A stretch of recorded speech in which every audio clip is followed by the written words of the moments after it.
విషయంలోకి వెళ్తే మీ అందరికీ తెలుసు, తమిళనాడులో టీవీకే పార్టీ విజయం సాధించింది. దానికి ఎన్నికల వ్యూహకర్తగా పనిచేసినటువంటి వ్యక్తులు ప్రశాంత్ కిషోర్ వాళ్ళ టీం వర్క్ చేశారు. అయితే ఇక్కడ చాలామంది ఏం మాట్లాడతారంటే విజయ్ గెలుపుకు జగన్మోహన్ రెడ్డి గారు గ్రౌండ్ లెవెల్ కూడా పనిచేస్తుంది, అదే కారణం అని చెప్పేసి మాట్లాడుతుంటారు. అసలు జగన్ బొమ్మ పైకి ఎత్తంలోనే తమిళనాడులో ఓట్లన్నీ కూడా అసలు స్టాంపుగా విజయ్కి గుద్దేశారు అని చెప్పారు. అయితే ఈ మధ్య సోషల్ మీడియాలో పెద్ద ఎత్తున ఒక సెటైర్ ట్రెండ్ అవుతుంది. అదేం ట్రెండ్ అవుతుంది అయితే విశాఖపట్నంలో విజయం అంటే తల్లిని గెలిపించుకోలేనాడు, తమిళనాడులో మొత్తం ఎన్నికలు ప్రభావితం చేశాడంట. ఇక్కడ 11 సీట్లకు పరిమితమైనోడు అక్కడ 11 సీట్లు మ్యాజిక్ ఫిగర్కు తక్కువ అయ్యేలాగా తీసుకురావడంలో మా జగన్మోహన్ రెడ్డి కష్టపడ్డాడంట. వినేవాళ్ళు వీపీలు అయితే చెప్పేవాడు జగన్మోహన్ రెడ్డి వైసీపీ పేటీఎం కూలోళ్ళు అని చెప్పేసి పెద్ద ఎత్తున ట్రోల్స్ సెటైర్స్ నడుస్తున్నాయి.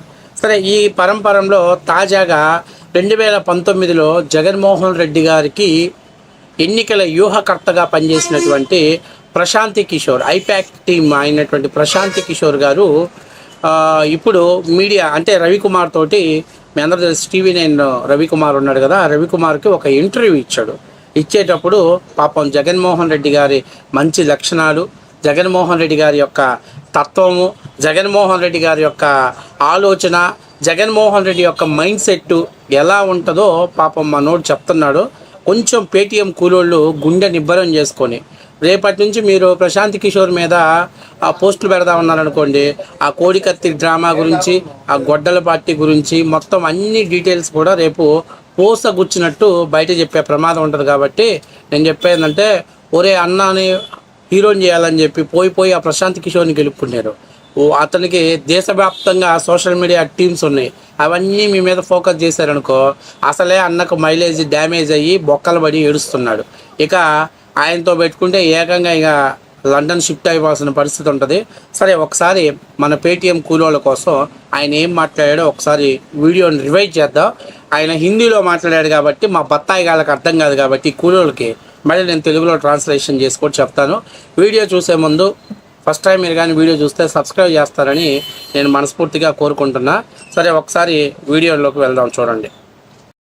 How many people have felt let down by Jagan and his approach or his conduct in last 5 years.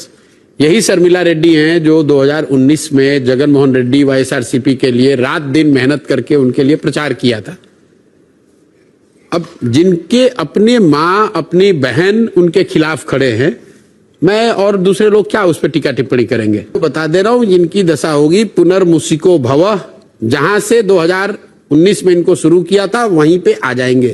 ये इस तरह के बयान देने वाले लोग अगर 2019 में हम लोग कभी आगे बढ़कर कुछ बोलते नहीं हैं. मैंने हमेशा सामने से कहा है भाई कि हम लोग चुनाव कोई नहीं जिताते. चुनाव तो पार्टी जीतती है, नेता जीतते हैं, उनका प्रयास जीतता है.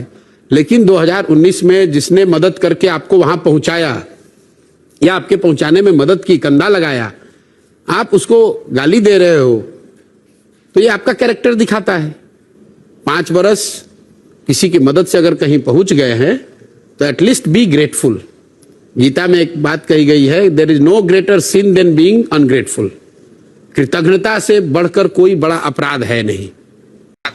అంటే మీకు అర్థమైందో లేదో, ఆయన ఏం చెప్పాడంటే విజయ్ ఎక్కడ, జగన్ ఎక్కడ, ఓకేనా. ఆ గొడ్డల పార్టీకి జన్మలో ఎవడు కూడా ఐపాక్ టీం తరఫున పొలిటికల్ ఎనలిస్ట్గా వాళ్ళ కోసం ఎవడు పనిచేయడు. 2019లో జగన్మోహన్ రెడ్డి గారు నా దగ్గరకు వచ్చి అడుక్కున్నాడు. 19 ముందు ఒక్కసారి మా పార్టీకి మీరు ఎన్నికల వ్యూహకర్తగా వ్యవహరించాలి అని చెప్పేసి అడుక్కున్నాడు, ప్రాధేయపడ్డాడు.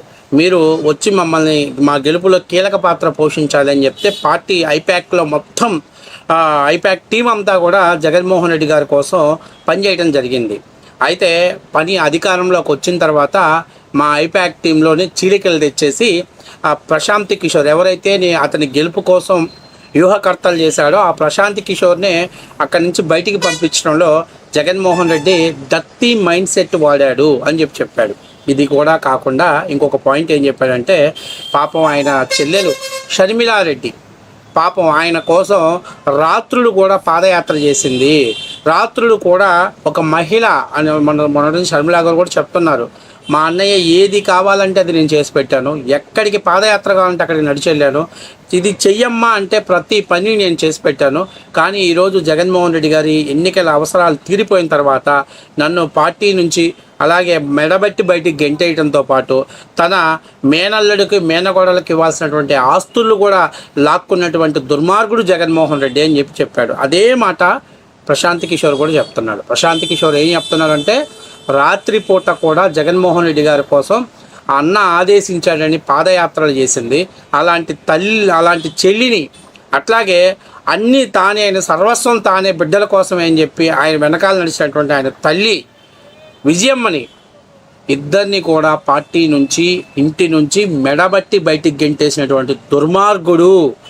ఇంకా వాళ్ళ భాషలో చెప్పాలంటే నీచ్ కమీన్. ఇంకా నేను మాట్లాడదలుచుకోవట్లే. Dash dash dash. ఇది నేను చెప్పింది కాదు, ప్రశాంత్ కిషోర్ చెప్పినటువంటి మాట. అసలు జగన్మోహన్ రెడ్డి ఏమనుకుంటున్నాడు, గీతలో ఒక సారాంశాన్ని మర్చిపోయాడు. ఎప్పుడు కూడా మూర్ఖుడు నా అంతటోడు లేడని విర్రవీగితే ఖచ్చితంగా ఏదో ఒక రోజు పతనం అవ్వక మొదలవ్వదు. ఆ పతనమే 2024లో జరిగింది. కాబట్టి ఎదిగే కొద్దీ ఒదిగుండాలి, ఒదిగుండే కొద్దీ విజయాలను ఇంకా పొందగలుగుతాము అని మనోడు చెప్పినటువంటి సారాంశం. ఇక పేటీఎం కూలోళ్ళు, 5 రూపాయల ఆర్టిస్టులు ఇప్పుడు రేపటి నుంచి లేకపోతే ఇప్పటి నుంచే లోపల తలుపులు వేసుకొని ఒక్కొక్కడు తడిగుడ్డలు అంటే పొడి బట్ట కూడా తడయ్యే విధంగా కన్నీళ్లు తుడుచుకోవాల్సిన పరిస్థితి. ఆయన ఏమంటున్నాడు, ఇక జగన్మోహన్ రెడ్డి వచ్చే సీన్ లేదు, జగన్మోహన్ రెడ్డి గెలిచే సీన్ లేదు, జగన్మోహన్ రెడ్డికి ఎవడు కూడా ఎన్నికల వ్యూహకర్తగా పనిచేయడు.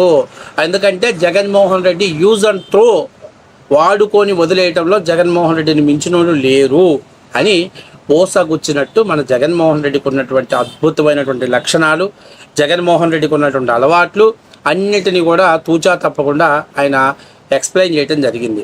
ఇంకా విజయసాయి రెడ్డి గురించి కూడా చెప్పాడు. జగన్మోహన్ రెడ్డి చేసేది ఎదవ పని అని తెలిసినా ఆయన వెనకాల నిలబడి ఆయనకు అండదండలు అందించినటువంటి విజయసాయి రెడ్డి లాంటి వాడినే, పార్టీలో నెంబర్ 2 పొజిషన్ ఉన్నోడినే ఆయన అవసరం అయిపోయిన తర్వాత ఆయన్ని పార్టీలో దూరంగా పెట్టేసి అసలు జగన్మోహన్ రెడ్డిని ఎవరో లాక్ చేశారు, జగన్మోహన్ రెడ్డి ఒక మర్రబొమ్మ లాంటి వాడు, ఆయన సంతకాలు చేయటం వరకే ఆయన పని, కేవలం ఆయన టీవీ ముందు ఆడేటువంటి ఒక ఒక టీవీ ముందు ఆడేటువంటి బొమ్మ లాంటివాడు, దానికి రిమోటు అన్ని డైరెక్షను స్క్రిప్ట్ రాసేది అతని చేతిలో లేదు అని కూడా చెప్పడం జరిగింది.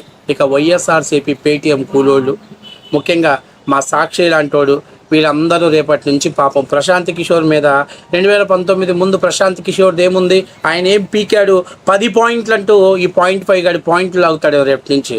నువ్వు కానీ 10 పాయింట్లు అని చెప్పి కానీ రేపు ఎపిసోడ్ పెట్టావంటే నెక్స్ట్ నుంచి ప్రశాంత్ కిషోర్ ఒక్కొక్క ఎన్నికల వ్యూహం జగన్మోహన్ రెడ్డికి ఎలా అమలు చేశాం, అలాగే ఆ ఎయిర్పోర్ట్లో ఆ కోడికత్తి డ్రామాని ఎలా వాడాం, అన్నీ కూడా పోసగుచ్చినట్టు మీ గురించి ఎక్స్ప్లెనేషన్ చేశాడనుకో, అన్నకు అసలే పరిస్థితి బాగలేక 11 సీట్లలో ఉన్నాడు.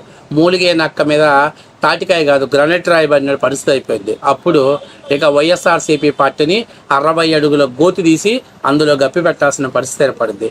ఈరోజు మీరు ముందు పేటీఎం కూలోళ్ళు ఒక చిన్న విషయం గుర్తుపెట్టుకోండి.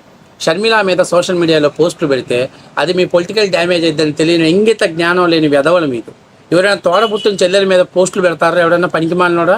మీరు మౌనంగా ఉంటున్నారనుకో, సరే ఈ అమ్మాయి ఏంది ఇంతలా రెచ్చిపోతుంది, ఇంతలా మాట్లాడుతుంది, ఒకవేళ ఈ అమ్మాయిది కూడా తప్పు ఉందేమో అనుకుంటారు. కానీ మీరు ఎప్పుడైతే సోషల్ మీడియాలో ఆ మీద పోస్టులు పెట్టడం మొదలుపెట్టారో ఆ రోజే వైసీపీ పార్టీ పతనం మొదలైంది. ఆ రోజే వైసీపీ తన రాజకీయ ఉనికిని కోల్పోయే ప్రమాదం ఏర్పడింది.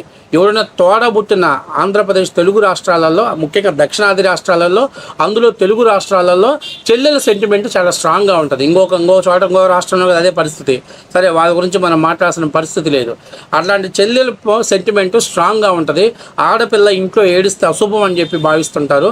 అలాంటి ఆడపిల్ల మీద సోషల్ మీడియాలో అంత నీచంగా పోస్టులు పెడతారా? రాజశేఖర రెడ్డికి పుట్టలేదని చెప్పి సోషల్ మీడియాలో పోస్టులు పెడతారా? ఇలా పెడితే ఎవరైనా జనాలు గాండ్రిచ్చి మీ మొహం మీద ఉయ్యర్రా? కనీసం మీకు అంటే ప్రశాంత్ కిషోర్ అనేటువంటి వ్యక్తి లేకపోతే జగన్మోహన్ రెడ్డి 2019లో కూడా గెలిచేవాడు కాదు అనేది 100కి 100% నిజం. మా అన్న ముందు ఇంత వెనక ఇన్ని బొక్కలు పెట్టుకుంటే మా అన్న క్యారెక్టర్ని చూసి, మా అన్న ఉన్నటువంటి కేసులు అవన్నీ చూసి కూడా ఎవరు కూడా ఆఖరికి సిపిఐ సిపిఎం లాంటి పార్టీలు కూడా మనతో పొత్తు పెట్టుకోవడానికి ముందుకు రాకపోతే దాన్ని కూడా మన సింహం సింగిల్గా వస్తున్నాడు. విజయ్కి జగన్కి అసలు ఏమైనా తేడా ఎక్కడన్నా పోలిక ఉందా?